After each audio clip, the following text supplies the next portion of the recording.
Hello बच्चों, good evening to all of you. और दोस्तों बहुत बहुत स्वागत है आपका। और सिंपल इक्वेशन चैप्टर नंबर 4 आज मैं स्टार्ट कर रहा हूँ 7th क्लास का। तो इसमें दोस्तों आप ये इंट्रोडक्शन वगैरह पढ़ लीजिएगा। मैं आपको अपने तरीके से बता रहा हूँ कि एक्चुअल में इक्वेशन होता क्या है।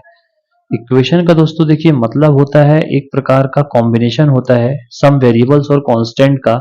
तो इसमें कुछ वेरिएबल्स होते हैं और कुछ कांस्टेंट्स होते हैं। तो वेरिएबल का मतलब जो एक्स वाई लिखा रहता है इक्वेशन में उसको हम वेरिएबल बोलते हैं, और जो नंबर्स लिखा रहता है उसको कांस्टेंट बोलते हैं। और इसमें एक साइन ऑफ इक्वलिटी भी होता है, ये आपको अच्छे से पता होगा। अब देखिए यहाँ मैं लिख के रखा हूँ इसका डेफिनेशन जो होता है।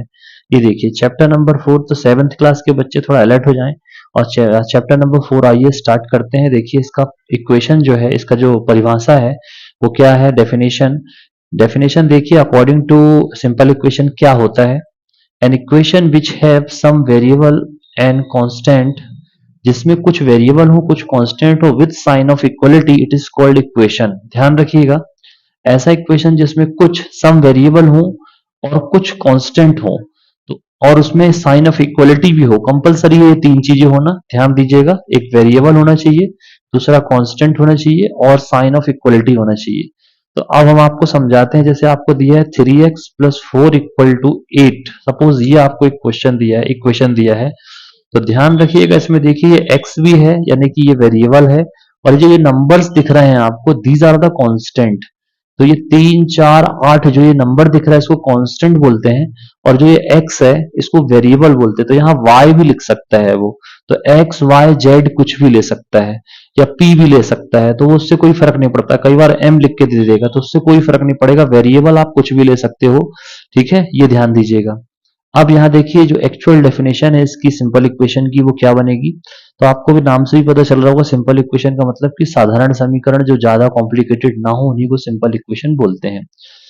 An equation which have only one variable with degree 1 is called simple equation. देखिए अब खासियत क्या है सिंपल इक्वेशन की, कि इसमें केवल एक वेरिएबल होगा। इसमें केवल एक वेरिएबल का मतलब या तो आप x ले लो या तो y ले लो बस, या फिर z ले लीजिए। अब 3z प्लस 4 इक्वल टू 5, बस इतना ही होगा। या तो z ले लीजिए या तो y लीजिए या x लीजिए, ax y z p m कुछ भी एक चीज लीजिएगा। अब अगर आपने उसमें x भी ले लिया, यहाँ पे 3x प्लस यहाँ पे आपने लिया 4, और यहाँ पे ले लिया मान के चलिए आपने 8p, तो ये यहाँ पे रायता फैल जाएगा फिर, क्योंकि यहाँ पे x है और यहाँ पे p है, ये टोटल रायता फैल जाएगा भाई साहब। ये इक्वेशन नहीं होगा। ये क्या नहीं होगा, ये इफ सिंपल इक्वेशन नहीं होगा। इसको टोटल अलग कर दीजिएगा। ध्यान रखिएगा, या तो p होगा या तो x। एक मैदान में दो तलवार नहीं होती ना, जैसे वैसे ही बेटा यहाँ पे भी x होगा या p होगा, कोई एक चीज होगी। या तो x होगा या तो y होगा, या तो z होगा या तो x हो, कोई भी एक वेरिएबल रखिए। नंबर एक।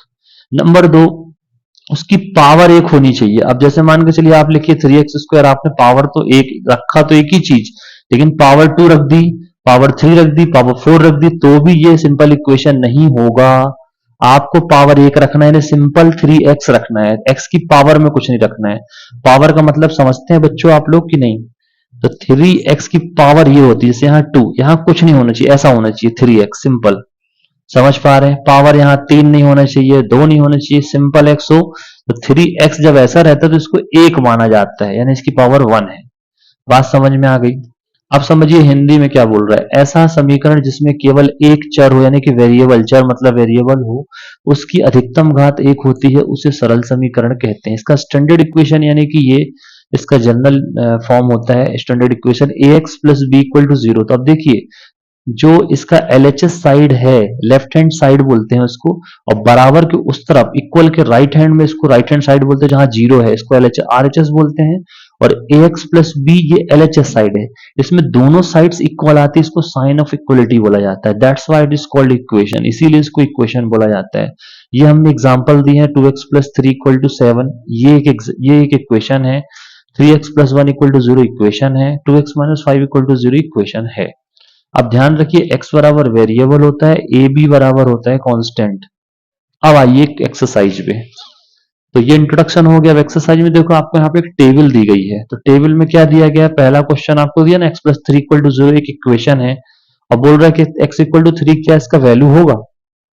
तो ये पता कैसे लगेगा, इसको सेटिस्फाइड करना पड़ेगा। ये 3 आप x की प्लेस में रख दीजिए, अगर दोनों साइड इक्वल होती है तो ये होगा। तो x की जगह हम 3 रख देते हैं और ये 3 टोटल हो कितना गया 6।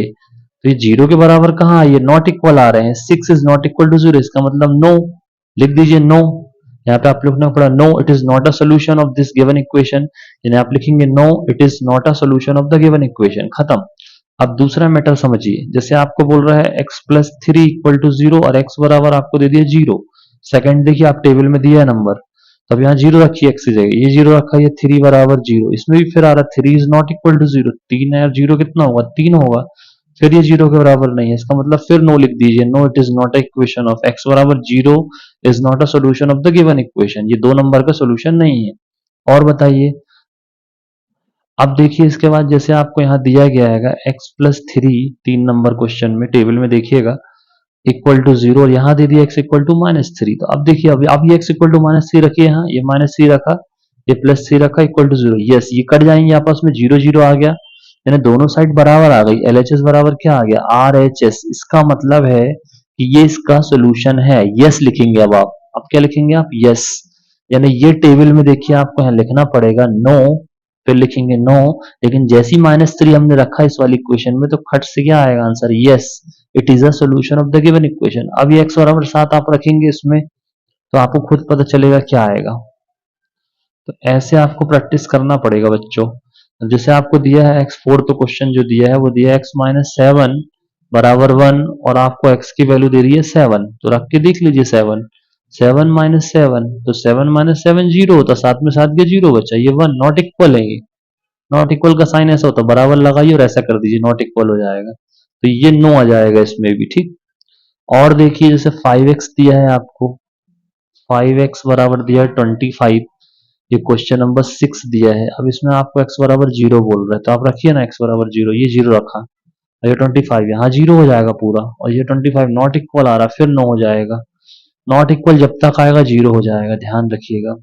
अब जैसे आपको बोला है क्वेश्चन नंबर 7 में, देखिए क्या बोला है क्वेश्चन नंबर 7 में, बोला है x बराबर 5 रखिए, तो x बराबर 5 रखेंगे तो डेफिनेटली आ जाएगा, ये 5 रखेंगे आप, तो टू टू 5 5 जो 25 और ये 25 दोनों साइड कैसे आ गई, ये अपना LHS आया और ये RHS दोनों बराबर आए, इसका मतलब ये इसका सोल्यूशन है। यस लिखिए इसके सामने कॉलम में। तो ये मैटर क्लियर हो गया आपका, आई होप आपको समझ में आ रहा होगा।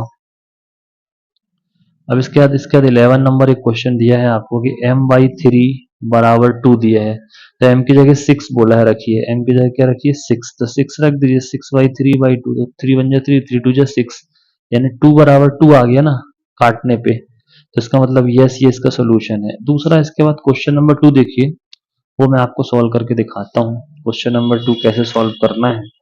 अब देखिए क्वेश्चन नंबर 2 में आपको बोल रहा है, क्वेश्चन नंबर 2 में आपको यहाँ देखिए, क्वेश्चन नंबर 2 में आपको बोल रहा है क्लियर कट, क्वेश्चन नंबर 2 में आपको बोल रहा है check whether the value given in the brackets is a solution of the given equation और नॉट, यानी जो ब्रैकेट में वैल्यू दी गई है, जैसे आपको दिया है पहला क्वेश्चन n+5 इक्वल टू 19 और यहाँ ब्रैकेट में एक वैल्यू दी गई है, बोल रहा है ये इसका सोल्यूशन होगा कि नहीं होगा, बस इतना बताइए, तो पुट करके रखना पड़ेगा, ठीक है। अब एक चीज और मैं आपको बता दूं, पहले मैं आपको एक क्वेश्चन सॉल्व करके बताता हूं, जब आपको समझ में आएगा एक्चुअल में how to solve the simple equation. जैसे मान के चलिए मैंने लिखा 3p माइनस 5 इक्वल टू 15, ध्यान से समझिएगा, ये एक क्वेश्चन है मन से लिया मैंने। दूसरा एक क्वेश्चन और देखिए, जैसे यहाँ लिखा 2p, यहाँ लिखा मैंने -4, यहाँ लिखा मैंने 6, ठीक है। और देखिए थर्ड क्वेश्चन जैसे मैंने लिया, मान के चलिए यहाँ लिया मैंने 4p, यहाँ ले लिया मैंने 6 और यहाँ पे ले लिया मैंने मान के चलिए 10। तो अब जैसे मैंने यही क्वेश्चन किया, तो एक रूल होता है, ध्यान रखिएगा, ये 6 माइनस है, अगर इसको हम राइट हैंड साइड में ले जाएंगे तो ये लेफ्ट हैंड साइड होती है बराबर कुछ तो राइट हैंड साइड, तो जब हम 6 को वहां ले जाएंगे तो ये माइनस से प्लस हो जाएगा, रूल है ये। तो 4p वैसे ही लिखिए और ये 6 को यहाँ ले जाइए, तो 10 यहाँ पहले आएगा बाद में 6 आएगा, तो ये माइनस था तो क्या हो जाएगा प्लस।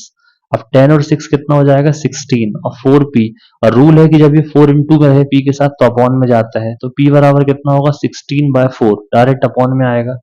अब इसको काटिए एक ही टेबल के नंबर से, 4 एकम 4, 4 चौके 16, तो p बराबर कितनी वैल्यू आई 4।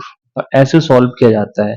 अब जैसे देखिए इसका फर्स्ट क्वेश्चन मैं आपको सॉल्व करके दिखाता हूँ। जैसे आपको दिया 3p माइनस 5 इक्वल टू 15, या 15 ना लेके आप यहाँ 13 ले सकते हैं। ठीक है, 13 ले सकते हैं। हाँ 13 ले लीजिए, 15 ना लीजिए क्योंकि सॉल्व नहीं होगा उससे। 3p इक्वल टू हो जाएगा 13 और ये प्लस p, तो यहाँ पे ये माइनस था तो वहां जाकर प्लस हो जाएगा, तो हो जाएगा 18। 3p इक्वल टू कितना होगा, तो अपॉन में 3 आएगा, ये 3 सीधा नीचे जाता है, 3 एकम 3, 3 छिंग 18, तो p बराबर 6 आए समझ में। आई होप आपको समझ में आया। सेकंड वाला आप ट्राई करिएगा। ठीक, अब देखिए इसमें क्या करेंगे आपको, अब देखिए मैं आपको बताऊं, ये p बराबर जो 6 आया है, p बराबर जो 4 आया है, तो ये यहाँ रखने पे दोनों पक्ष बराबर आएंगे, इसीलिए इसको इसका सोल्यूशन बोलते हैं। ठीक है, तो आपको यहाँ वो वही बोल रहा है कि n बराबर 1 यहाँ रखो, इसका सोल्यूशन है कि नहीं, तो अब मैं पुट करके दिखा रहा हूँ आपको। तो लिखिए put n equal to 1 in the given equation, तो n प्लस 5 इक्वल टू 19, तो n बराबर 1 रखिए, 1 प्लस 5 19, 6 19 आया, नॉट इक्वल, तो लिख देना n equal to 1 is not a solution of given equation. खत्म, ये इतना ही करना है। अब दूसरा देखिए, आपको दिया है बी वाला क्वेश्चन दिया है 7n plus 5, 7n plus 5 equal to 19, n बराबर दिया -2। चलिए इसको भी देख लेते हैं। तो 7 माइनस 2 प्लस 5 इक्वल टू 19, 7 दूनी हो जाएगा 14 प्लस 15 इक्वल टू 19। अब यहाँ तो आपको अच्छे से पता 1 बचने वाला है, नॉट इक्वल है 19 का, तो फिर यहाँ नो लिख दीजिए, note is not a solution of the given equation. C वाला देख लीजिए 7n प्लस 5 इक्वल टू 19, तो n बराबर बोल रहा 2 रखिए, तो यहाँ पे 7 2 प्लस 5 इक्वल टू 19, 7 दूनी 14 5 19, 14 5 19 और 19 राइट में भी है, तो ये जोड़ी जम गई सही। LHS बराबर क्या आ गया, RHS, यस ये इसका सोल्यूशन है, तो यस लिख दीजिए, yes n equal to 2 is a solution of the given equation. ये बिल्कुल सही करें अपन ने। दूसरा डी वाला एक क्वेश्चन दिया है आपको 4p माइनस 3 इक्वल टू 13 और p बराबर दे दिया 1, तो रखिए जरा p बराबर 1, 4 1 माइनस 3 इक्वल टू 13, तो 4 एकम 4 माइनस 3 और 13, तो 4 में 3 गया तो 1 बचा, और ये 13 तो कहाँ बराबर आ रहा, तो फिर इसका सोल्यूशन नहीं होगा।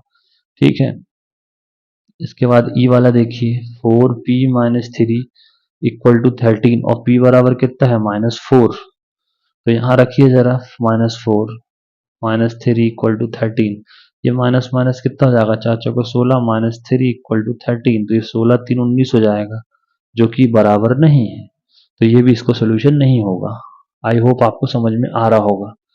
तो अब इतना समझ में आ गया। इसका लास्ट क्वेश्चन देखिए, एक है आपका f question 4p minus 3 equal to 13 और p बराबर कितना है 0, तो रखेंगे जब p बराबर 0 तो ये पूरा ही 0 हो जाएगा, -3 इक्वल टू 13, ये पूरा 0 होने की वजह से -3 नॉट इक्वल टू 13 बचेगा, खत्म। तो ये इस टाइप से करना है।